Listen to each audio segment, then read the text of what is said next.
Comment s'engager pour la société quand on est entrepreneur? Bienvenue sur Le Déclic, un podcast qui propose des témoignages de femmes et d'hommes qui ont décidé d'agir pour le bien commun. Clément, entrepreneur en Île-de-France, a transformé son activité le temps du confinement pour produire des blouses à destination des hôpitaux. C'est avec enthousiasme qu'il nous raconte son déclic. Bonjour, je m'appelle Clément de Souza, j'ai 53 ans. Je suis marié à Florence depuis 27 ans maintenant. Nous avons 5 enfants. J'habite à Pontoise, dans le Val d'Oise. Mon entreprise Accessite existe depuis 33 ans. Alors Accessite, que je vous raconte Accessite. Accessite est né en 1986, j'avais pile 20 ans. Et aujourd'hui, Accessite est une société qui fabrique du mobilier, qui conçoit, qui distribue, qui installe partout en France et un peu à l'étranger, du mobilier à destination de l'hôtellerie, de la restauration et depuis quelques années des nouveaux espaces de travail.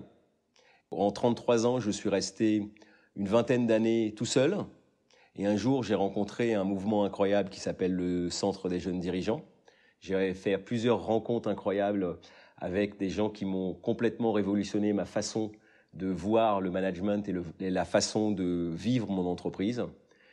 Et là, j'ai réalisé qu'en fait, les hommes et les femmes qui composaient cette entreprise étaient le capital le plus important et qu'en fait, mon rôle était surtout de prendre soin d'eux et qu'en prenant soin de mes collaborateurs, ils étaient plus innovants, plus créatifs et plus engagés. Accessite a fait, entre guillemets, une petite, puisque de l'innovation de mes collaborateurs, et depuis 2 ans bientôt, est née une autre entreprise qui s'appelle WIM, qui est une entreprise qui fabrique des alcôves acoustiques interconnectées. C'est une entreprise qui est à Rouen, dirigée également par un membre du Centre des jeunes dirigeants et un associé que l'on a. Nous sommes 3, Sylvain Le Chaton et Emmanuel Rattel. La genèse, en fait, de l'opération de Blouses pour l'hôpital est née aux alentours du 1er avril, après 15 jours de confinement, où un ami, Mathieu Romo, m'appelle en me disant qu'il venait de sortir de l'hôpital de Pontoise, où il avait rencontré les gens de l'hygiène, et leur avait apporté une blouse qu'il comptait leur donner, parce que il avait initié ou il pensait faire une action solidaire en offrant en fait à l'hôpital des surblouses lavables. Parce que durant cette crise du Covid-19, tous les hôpitaux se sont retrouvés en pénurie de protection pour les médecins et les infirmières de la première ligne qui étaient en contact direct avec les personnes en réanimation. Il m'appelle donc un jour en me racontant ce qu'il avait envie de faire. Et moi, à la même époque, j'avais entendu parler par une amie médecin de l'hôpital de Pontoise qu'ils étaient vraiment dans une situation critique. Et je lui ai dit, ça tombe bien, est-ce qu'on peut se voir? On s'est vu dans mon usine. Et il m'a dit, mais le problème que j'ai, c'est que j'ai besoin en fait de découper des blouses. Et tu as une machine qui découpe tes toiles et tes tissus, tes cuirs pour ton mobilier. Est-ce qu'on ne pourrait pas essayer de voir si on peut l'adapter justement pour découper des blouses? Et puis après, on verrait comment les coudre. À ce moment-là, il a contacté une amie, Nadège, qui a une entreprise avec des couturières. On a travaillé tous les 3 ensemble pendant une journée. On a regardé ce que l'on pouvait faire. Et on a plagié en fait une surblouse lavable d'importation étrangère.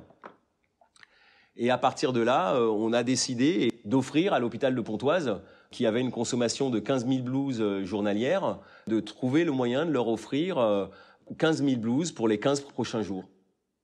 Toute cette aventure s'est passée en 1 mois et demi et on avait vraiment l'impression de vivre en une journée l'équivalent de ce que je vivais avant en une semaine.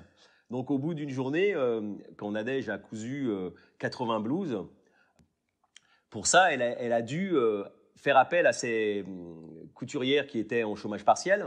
Elle les a fait revenir. Elles ont travaillé pendant une journée pour coudre 80 blouses. Et on s'est rendu compte que le coût de production de ces blouses était évidemment faite par des professionnels était très élevée. À ce moment-là, on s'est rapproché de Lucie du centre Covid-19 qui devait faire le dispatching et donner les blouses à l'hôpital. On s'est vite rendu compte que ça ne pourrait certainement pas fonctionner parce qu'il allait nous falloir des fonds pour évidemment acheter la matière première, le fil, les élastiques qui étaient en rupture de stock. Il fallait approvisionner de la toile, du non-tissé, mais ce non-tissé qui venait en fait de France, il fallait le trouver. Il y avait beaucoup de demandes, il fallait sécuriser ces approvisionnements. Donc en fait, on s'est trouvé dans une situation où il a fallu garantir les approvisionnements malgré les dons qui n'étaient pas encore là parce qu'on était en train de voir avec une autre intervenante qui allait intervenir dans notre collectif, qui est Virginie de l'association Lisa Forever. On en était à quelques milliers d'euros. Et là, pour approvisionner l'équivalent de 30 000 mètres de non-tissé, il fallait bien évidemment l'équivalent de 10 000 euros. Donc, on s'est arrangé, nous, entre chefs d'entreprise, on a fait les avances de fonds en se disant, de toute façon, on aura après le retour par les dons. Et on s'est très vite rendu compte que pour la confection, il allait falloir qu'on trouve une solution. Et pour trouver cette solution, le seul moyen, c'était de faire appel à ce moment-là à des bénévoles. Donc, très vite, on a décidé de monter un site internet. Nous, collectif, donc à ce moment-là, on se retrouve à 6, Mathieu, l'initiateur du projet, moi-même, Nadège, Mélanie, la présidente de région du Centre des jeunes dirigeants d'Île-de-France, Ludovic. Et on se retrouve tous les 6, on décide de s'organiser, de s'appeler, de faire un Zoom 2 fois par jour pour essayer de coordonner tout ça. À ce moment-là, évidemment, on a réalisé qu'il fallait... pour fabriquer ces kits, certainement faire appel à une partie de mes collaborateurs. Comme nous étions en contact régulièrement par visio, je leur ai demandé, je leur ai raconté l'histoire. Ils ont tous adhéré au projet et m'ont dit « mais nous, on veut tous revenir, est-ce qu'on peut participer ?» Donc là, s'est posé évidemment la question comment faire pour que les collaborateurs reviennent travailler chez nous, sortent du chômage partiel, et évidemment comment au niveau des gestes barrières mettre en place quelque chose qui soit très sécure. Donc on a réfléchi à des phases de formation sur la sécurité. On a opté pour le fait que la distance minimum, parce que nous avions de la place dans l'usine, soit de 5 mètres minimum entre les collaborateurs et non pas 2 comme ce qui était préconisé. On a également décrété que tous les collaborateurs devraient mettre évidemment un masque chirurgical, plus une visière. Donc il a fallu évidemment s'équiper de tout ça, ce qui n'était pas facile à ce moment-là, tout début avril. Ensuite, s'équiper également d'alcool hydroalcoolique, puisque c'est quand même mieux que le gel. Donc on a mis tout ça en place. Et les collaborateurs, du moins en tout cas dans une première phase, 2 collaborateurs ont pu rejoindre l'aventure pour faire la préparation de tout ce qui était la fabrication des kits à destination des bénévoles qui allaient les confectionner. Au bout du premier week-end, donc le 4-5 avril, après la mise en ligne d'une page Facebook, du site internet, on se retrouve avec de plus en plus de bénévoles qui veulent participer à notre action, puisqu'on avait évidemment par Facebook fait un appel et par Lisa Forever, l'association, un appel aux dons pour financer tout ça. On se retrouve avec une quantité de bénévoles, des bénévoles qui veulent nous rejoindre pour l'organisation logistique de la livraison entre l'usine et le centre Covid-19 à Taverny, une fois que les kits sont prêts, puis le dispatching de ce centre Covid vers toutes les bénévoles qui se retrouvent répartis partout dans le Vexin. Dans le week-end, on se retrouve avec une première série de 30 bénévoles, puis en quelques heures 50, 100, 300, et très rapidement, on se retrouve à 300 bénévoles. 300 bénévoles, plus les 6 coordinateurs, plus toute la section du Centre des jeunes dirigeants du Val d'Oise, qui décide de rentrer également dans l'action. Et tout ça, très vite, on se retrouve à la tête d'une petite organisation de 300, 400, 500 personnes pour finir aujourd'hui à plus de 1300 personnes. Et toute cette coordination a été faite au jour le jour, de façon à la fois par itération, de façon agile, Tout ce que nous décidions un jour était pratiquement chamboulé le lendemain. Il fallait se réadapter. Et on s'est retrouvé à 6 initiateurs, 25 coordinateurs, à diriger une organisation pratiquement de 1000 personnes au bout d'une semaine. Donc ça a été une aventure humaine incroyable. Ça a été un élan de solidarité, mais absolument incroyable. Et quelque part, on a été dépassé par ce que l'on avait initié.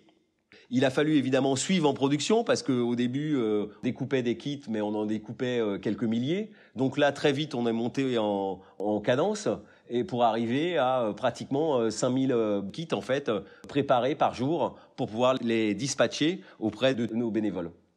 À quel moment j'ai vraiment compris que le projet allait fonctionner? Ben en fait, on l'a compris très vite. On a commencé à avoir un afflux de dons, un afflux de dons relatif, mais on est passé de quelques milliers d'euros à 10 000 euros, 15 000 euros, 20 000 euros. Et là, on s'est dit, 20 000 euros, 30 000 euros, 30 000 euros, c'est 30 000 euros, c'est l'équivalent de... Aujourd'hui, nous allons finir l'opération environ à 60 000 surblouses confectionnées pour un budget d'environ 140 000 euros.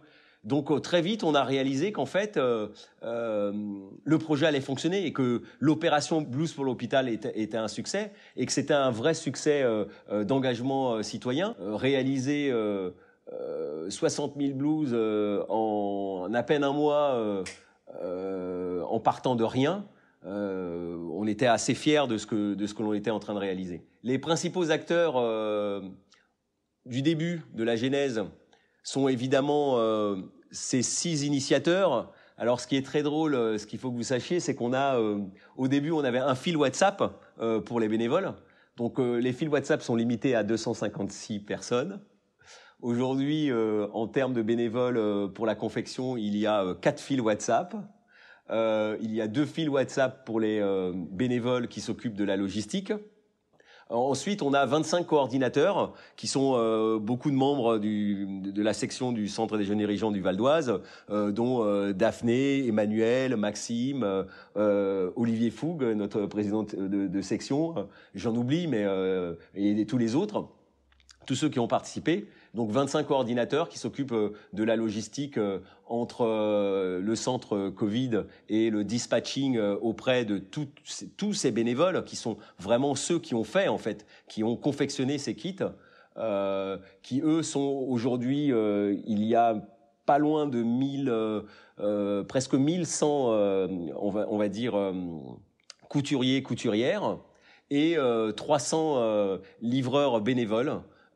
Qui viennent à l'usine, qui prennent les kits, les emmènent au hub, qui est le centre du Covid-19. De là, c'est dispatché auprès de tous les bénévoles, qui retournent les chercher. Il y a des enlèvements 3 fois par semaine, où ils déposent auprès des bénévoles les kits. Il y a un lien qui s'est créé entre, et ça c'est incroyable, entre ces bénévoles livreurs et toutes ces bénévoles qui sont à la maison et qui attendent, et on voit sur le fil, d'ailleurs on fera des parutions sur le site, des échanges incroyables, cet élan de solidarité, des amitiés qui se sont créées entre des gens de tous les milieux, de tous les horizons, de toutes les couleurs, et qui n'avaient qu'un seul sens, ce sens d'aider les soignants de première ligne. Et j'en ai même la chair de poule, parce que c'est tellement beau et tellement grand que tous les soirs, quand on est dans nos réunions, on se dit mais c'est incroyable la capacité de résilience et de rebond en fait que l'on a, quoi, que notre nation a, que les Français ont. Et ça pour nous c'est certainement la plus belle réussite. Et surtout, non, quand je dis la plus belle réussite évidemment, c'est d'apporter ces surblouses, mais derrière ces surblouses qui permettent à ces soignants de se protéger et de sauver leur vie, il y a cet élan de solidarité de gens qui sont là et qui sont conscients et qui se disent mais on a le devoir de faire quelque chose. Et j'en pleure. Je suis désolé, mais j'en pleure. J'en pleure tellement c'est beau. J'ai un peu l'impression de vous raconter une histoire qui fait un peu bisounours. Je suis désolé parce que là, je suis assez ému en fait. Si je pouvais me poser la question de me demander quels sont les moments d'espoir et les moments de doute que l'on a pu avoir, ou en tout cas que moi j'ai pu avoir. Je n'ai que des moments d'espoir, j'ai aucun moment de doute. Et à aucun moment, j'ai eu le moindre doute. Quand j'ai vu les élans de solidarité, l'envie d'aider de ceux qui en avaient besoin, qui se retrouvaient démunis dans les hôpitaux, à être obligés de se protéger avec des sacs en plastique et qui risquaient de tomber malades, quand j'ai vu la puissance du collectif, la puissance de l'envie des gens qui avaient vraiment envie d'aider, mais à aucun moment j'ai eu un doute. À aucun moment. En revanche, l'espoir, là, l'espoir a commencé à naître. Et là, dans notre groupe, on a commencé à en parler. On a commencé à se dire, mais comment est-ce qu'on peut faire pour que ça continue après ? Comment est-ce qu'on peut faire pour continuer à réunir des gens comme ça autour de ce sens qu'avait trouvé, que nous avions trouvé en tant que chefs d'entreprise, que nos collaborateurs qui étaient revenus dans nos entreprises pour travailler avaient retrouvé, et que ce sens qu'avaient trouvé ces personnes qui étaient chez eux en confinés avaient retrouvé. Ça s'est construit au bout de quelques semaines, au bout des 15 premiers jours. Et les envies en fait que l'on a pour notre futur projet, parce que autour de tout ça, à un moment donné, il a bien fallu se poser la question de se dire le 11 mai, tout le monde va être déconfiné. Les bénévoles vont devoir retourner au travail. Certaines ont envie de continuer parce que ce que l'on a fait en permanence, on était en contact avec eux. On lançait, et ça c'est Sylvain qui a fait un boulot incroyable sur l'organisation, et on lançait des consultations par des questionnaires sur Google, et on leur a fait un questionnaire en disant voilà, on va être obligé d'arrêter le 11 mai parce que certaines d'entre vous évidemment vont s'arrêter, certaines d'entre vous vont être obligés de retourner travailler, s'occuper de leurs enfants, et puis donc on n'aura plus évidemment personne pour confectionner, et on leur a fait un questionnaire. Et sur celles qui ont répondu, 60% disaient nous on veut continuer. Et là, on a été obligé de prendre une décision et de dire mais le problème, c'est qu'il va quand même falloir que l'on arrête, parce que donc on a décidé d'arrêter au bout des 15 000 derniers kits qui allaient être fabriqués, et qu'une fois que ces 15 000 derniers kits seraient fabriqués, on prendrait le temps d'aller évidemment les déposer, les récolter pour les distribuer. Et à ce moment-là, on arrêterait en fait l'opération de blues pour l'hôpital s'arrêterait. Et là, on a commencé à penser à l'après. Et l'après, ça a été le fait de réaliser que des consultations sont sorties aussi, des questionnements sur le sens de faire travailler des bénévoles, et sur le sens de, quelque part, peut-être, entre guillemets, voler le travail de couturières qui, elles, sont professionnelles, qui sont des couturières qui, aujourd'hui, se sont retrouvées confinées, sans travail, parce qu'évidemment, elles n'avaient plus de clients, mais qui, quand même, ont accepté d'être bénévoles pour aider. Et qu'est-ce qu'on pourrait leur apporter comme solution ? Est apparue une idée qui était de dire, si on continue à allier des professionnels, des associations, pour justement, exactement comme notre idée d'utiliser des outils de production qui existent sur le territoire, pourquoi ne pas utiliser des ressources qui sont là, qui à certains moments ne travaillent pas ou sont dans des situations difficiles? Quelles solutions on pourrait leur apporter pour qu'elles puissent, avec une rémunération décente, avoir à mi-temps ou à plein temps la possibilité de continuer à façonner ou à confectionner des produits qui soient des produits locaux. Et l'idée est née de créer un GIE. Ce GIE existe depuis hier. Il y a un site internet, c'est GIE Territoire Solidaire au pluriel. Et ce GIE va avoir comme vision et comme mission d'essayer de réindustrialiser, d'utiliser les industries et les PME, PMI qui existent sur le territoire, et de revaloriser ces métiers de confection, pour donner la possibilité à ces gens tellement engagés de continuer quelque part cette aventure et de relocaliser sur nos territoires en France tous ces produits de protection qui aujourd'hui viennent de l'autre bout du monde, qui mettent des semaines, qui ont un impact environnemental désastreux. Et pourquoi ne pourrions-nous pas avoir le rêve que demain, ces produits soient fabriqués chez nous, au plus près de ceux qui en ont besoin, des hôpitaux, des EHPAD, demain des personnels paramédicaux, c'est-à-dire des médecins, des dentistes, des kinés, des orthodontistes, qui vont aussi avoir cette problématique de devoir se protéger. Et donc, ce rêve est en train de devenir une réalité, et ce rêve est en train de devenir notre mission. La vraie conclusion de cette opération, c'est l'émergence peut-être d'un nouveau modèle économique, d'un espoir de relocalisation, d'un espoir de création de valeur et de pouvoir d'achat pour les gens des territoires, grâce à l'intelligence collective, grâce à l'engagement de tous ces bénévoles, l'engagement de tous ces chefs d'entreprise, l'engagement de cette association et évidemment l'aide des pouvoirs publics. Tout ça, faire travailler tout ça ensemble, toutes ces parties prenantes, je trouve que c'est un très bel espoir pour l'avenir et en tout cas un très bel espoir de reprise demain après cette crise pour notre pays et en tout cas pour nos territoires.